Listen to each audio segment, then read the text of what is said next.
Sure. Obviously, I think it'd be remiss if I didn't acknowledge just what a great job Brian Brecht and his staff and his players have done to really go from where they ended up last year to be on the cusp of win the conference tournament. I think says a lot about what those guys have done there, and I think they have obviously a bright future. And on top of it, I just think what they did a few weeks ago by putting Kyle Kurse, who was a good friend of mine, his name on the back of all the jerseys was just a class move, and it says a lot about their family atmosphere. So obviously we're honored to play in the championship against just such a class organization. We knew it would be tough coming back in 2 days, but our kids really responded. Our leadership this week has been fantastic, as it's been all year. Certainly not perfect, but I really thought our kids just played hard. They were really unselfish. We were really good off the ground. And when Rutgers tried to get back, I just thought it just seemed like, whether it was Matt or Kyle making a big save, having such a big second half, or Brian or Connor Kelly, we just were able to respond. So I'm happy for them. I'm certainly happy for our administration that supports us so much and do a great job, as well as our school and our state. So the fans were fantastic. Questions? John, 30 goals over the last 2 games. How did the offense kind of get to this point in terms of having this sort of breakout weekend, even more so than how things have been going? Even just kind of churning out 10, 11, 12. Yeah, I think we've just gotten better all year. I think guys have, just continued to improve. We have a really unselfish group and guys that have just continued to work hard, every day. Our scout team does a great job defensively, challenging our guys every day. Guys like Ryan Lehman and Curtis Corley that probably don't get acknowledged enough, but they really challenge us. And obviously Coach Repper just spends so much time trying to put together game plans and kind of figure out maybe what's a good menu to work off of. And I think you talk to Matt and Brian a lot of times, what we do, a lot of it's based on their feedback and what they feel comfortable with. And it's always kind of back and forth dialogue. Hey, what do you think? What do you feel comfortable with? And they're usually great with that. So obviously have shot a little bit better this week, and that really helped. Brian, to kind of build off that point, both of them, the idea of shooting better, what's kind of led to that, and also that dialogue. How much more are you guys comfortable with doing now than maybe even just a month or so ago? I mean, it just kind of speaks to how much the guys invest every day. We have our time slot of practice, but then guys are staying after or coming before and shooting extra, going in to watch film on the goalies or the defense, whatever it may be. And then on top of that, we have our scout team, like Coach mentioned. We have Connor Cunningham, who plays with our scout team, and then Dan Morris, whether it's a lefty goalie or a righty goalie. And they just give us a great look all week, depending what goalie we're playing. And guys just are really committed to shooting better and being the best they can be. Yeah, Matt, end of the first quarter, you kind of took me through that play, and did you feel like that play kind of maybe set the tone for you guys the rest of the night? I don't know. I just saw the ball in the air. I knew there was only a couple seconds left, so I just kind of grabbed and threw it in the net as quick as I could, and luckily it went in. But I don't think that was like a tone setter for a game. I think every play, that was just the end of the quarter. There's 3 more. We have to fight for 45 more minutes. So I don't think it was a tone setter. I think a tone setter is like when our defense gets a huge stop. Matt, what does it say about the offense though, that I think during this run, you guys are hitting, I think you guys have hit 10 goals, 12 games out of 13? Yeah, I mean, it's just the preparation that we put through with the scout guys and, our coaches watching film. We have some new parts like Pat Young and, Connor Kelly's becoming an older guy, and, myself, Bryan Cole, Heathcock are just veteran guys. So it's just, we're just clicking more than we were because it takes time to, mesh and click.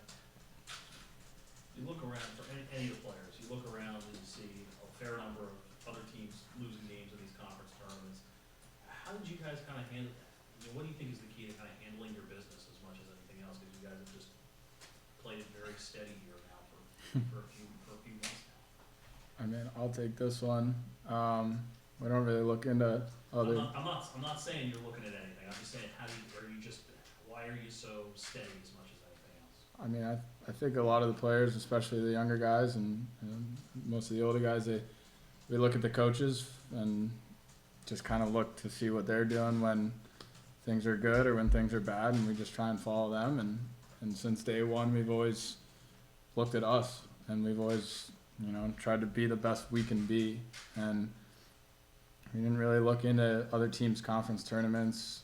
Obviously, it's there, but we just, we have goals in our season, and we have goals in the postseason, and we just want to achieve those goals and look at us. Coach, I see you smiling while you ask that question. What are you laughing at there? No, I just like being around these guys. No, we talked about it a little bit. I mean, these guys, it's just such a different world for them. Like there's so much information that they have access to, right? And it's hard not. They're on their phones a lot. It's just kind of the way that it is. And sometimes that's a good thing. Sometimes it's a bad thing. It's try to stay grounded and sometimes I always believe like just don't read any of that stuff, but they're gonna do it anyway.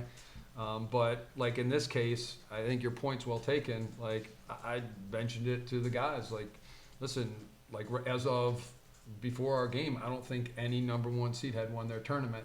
So let's keep our guard up, and it's going to be hard. You're playing against teams that are fighting for their lives, and it's something that you have to be like cognizant of.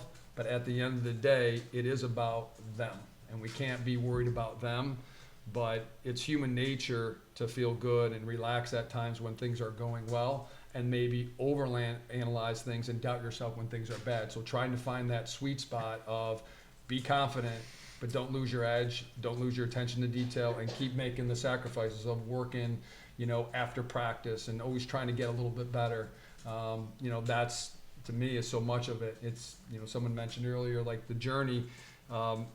This is like one big step on the journey, but I think the greatest thing about being a coach is going on that journey. And we talked about it, all week. How much these guys have given since August is unreal. Like every guy on our team, we've had just an incredible group in terms of making sacrifices and being on scout teams and playing through pain. So to see them smiling, like for us, like it's hard not to get choked up because how much they gave. And they've really earned it, so I'm really proud of them for that, because they are a lot of things that maybe other teams and players have done, and these guys, they've made really good choices, and that just comes from them. A lot of times I don't have to say anything, like these guys have it. Kyle, this is a Rutgers team that scored 14 Thursday night. How'd you guys get into almost half that? I think just kind of just understanding them better. We had a few weeks to kind of look over that, or a few days to kind of look over them, and turnaround was quick. But me and Coach Tills always go through the shots again, kind of picking up on different things.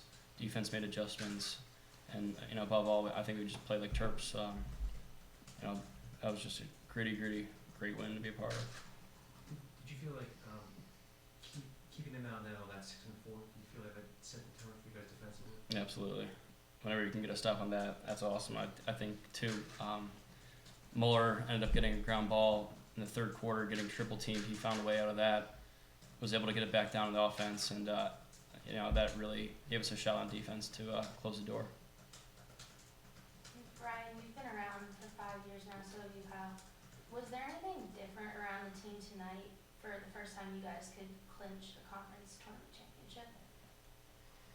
We're just trying to, get it out of our heads what's around us rather than just kind of just focus on ourselves.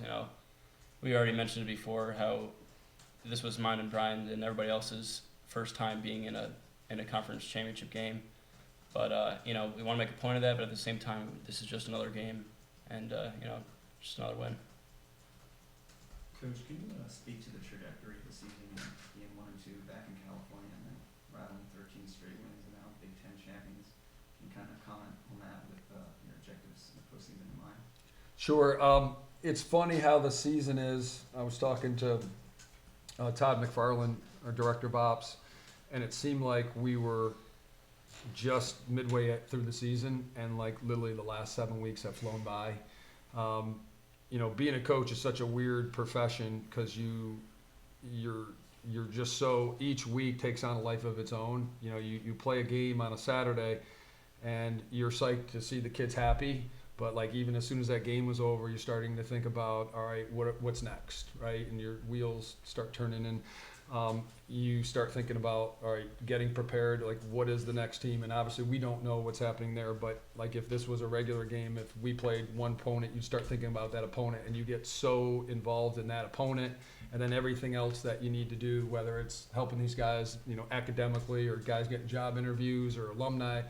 So the weeks just fly by, and you're so immersed in that world that like the weeks seem like days sometimes, and then all of a sudden the season's over. So it's really hard. You don't really do much reflecting until the summertime, because there's just so much to do. The days are so busy, but they're awesome because you're so invested. You're spending so much time with just a great group of kids, and everybody probably says that as a coach, but this group has been awesome.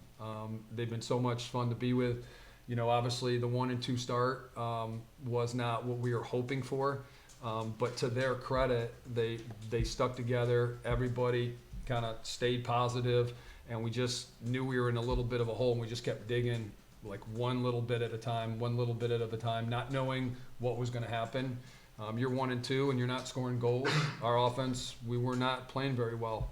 We just weren't. And instead of like having an offense versus defense thing, everybody just said, all right, we all need to do better. And all of a sudden, it's amazing how the year works, right? We don't know what's going to happen with Charlie being gone. And then Charlie's not there, but then Austin emerges. And he's doing really well. Then Austin goes down, and all of a sudden Will becomes a really prominent guy. In the middle, Curtis bails us out in the fourth quarter. And then at Ohio State, it's Andrew Walsh. And today we were ready to go with John Garino, and that to me is very symbolic of this team. Like, you didn't know who would be the leading scorer. No one really cared. Everybody practiced like they could be. And then when their time was ready, like, they stepped up. It was awesome to see Tyler Brook the other night just get an assist and make a big play. It was great to see Danny Morris go in tonight and he makes 4 saves. Like, that's just the way everybody's been this year. And it's been so much fun because these guys are so excited on the sideline. We're up, I don't know, maybe like 6 goals, and they're still cheering for each other as hard as the guys that were cheering for them in the first half. And I think that says a lot about how much they care about each other. And it doesn't happen by accident. You have to have really good kids in your program, and certainly an administration that really supports you and helps you. So it's to me, that's what it's about. Because if we didn't respect these kids, or we didn't like these guys, it wouldn't be fun. It just would. You spend too much time with them. So it's been awesome to see them happy and see them rewarded for all the things they're doing. Okay, thanks guys, appreciate it.